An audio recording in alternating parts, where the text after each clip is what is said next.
Prologue. Mom, why did God make me this way?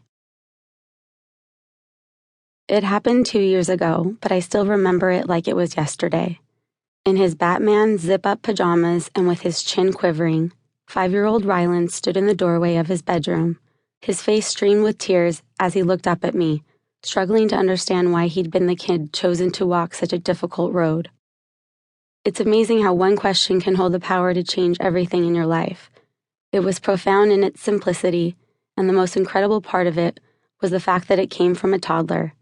But that's who Ryland is, the innocent, self-aware, strong, and compassionate child who has already educated millions of people about what it means to be transgender. The moment when I knew we could not ignore Ryland's journey had actually occurred the night before he asked me that question, after he told me that he would wait for our family to die so he could cut his hair. To him, only being free of the very people who loved him most would make it possible for him to exist on the outside as the same person he was on the inside. It's hard for most people to imagine that starting as young as age 2, a child could feel so much anguish about being categorized as one gender when he identified with the other. As parents, it's our job to guide our children into making healthy, wise decisions for their future. But few parents ever face the degree of challenges that we've experienced with Ryland.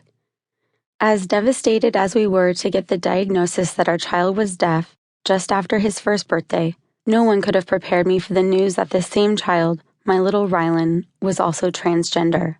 But there was no fighting it. At 2 years old, Ryland underwent a procedure to receive cochlear implants that made it possible for him to hear. But almost as soon as he was able to hear our words and communicate with us verbally, he needed us to listen to the truth he was trying to express. "I'm a boy," our child would tell us, even though Ryland had been assigned female at birth. It grew impossible to try to talk him out of it. After much conflict, many sleepless nights, and stacks of books written by developmental psychologists, gender experts, and individuals who had made their own gender transitions, we knew that we had to allow our daughter to become our son. This was our child, and we would love Ryland unconditionally, but our fears came from how the world would view our child.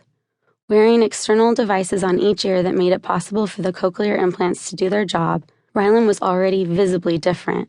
But as the reality of our child's gender identity grew clear, I didn't want Ryland to go through the pain of feeling different.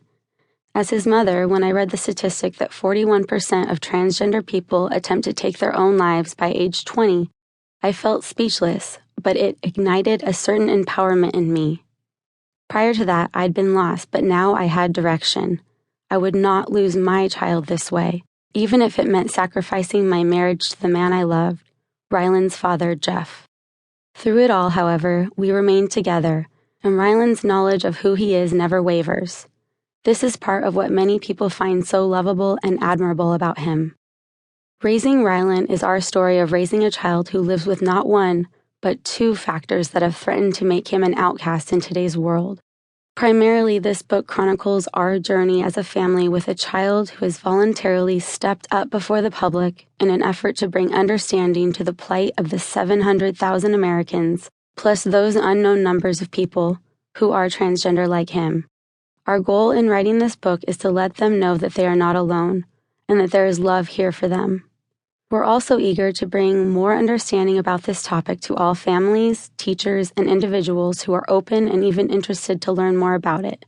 We're not here to single-handedly sway all of society to accept Ryland and the transgender population. Instead, we're here as a mother and a father who are determined to do everything we can to create an environment where our child can grow up with a chance to cultivate the same self-love and confidence to which every child has the right when he or she is born. This book is also the revelation of the private turmoil we have faced as the parents of a transgender child, the resistance we've encountered from some of our family, the overwhelming amount of love and support that pours into us from friends and strangers, and our commitment to our mission to make the world a better, more loving place for both of our children, Ryland and his little sister Brinley. Denial is the most common way for parents of transgender children to deal with the signs we noticed early on. And most transgender children are not as fortunate as Ryland is. Having known what the book is about when you picked it up, listeners might marvel at the irony that we encountered as we recalled some of the early events of Ryland's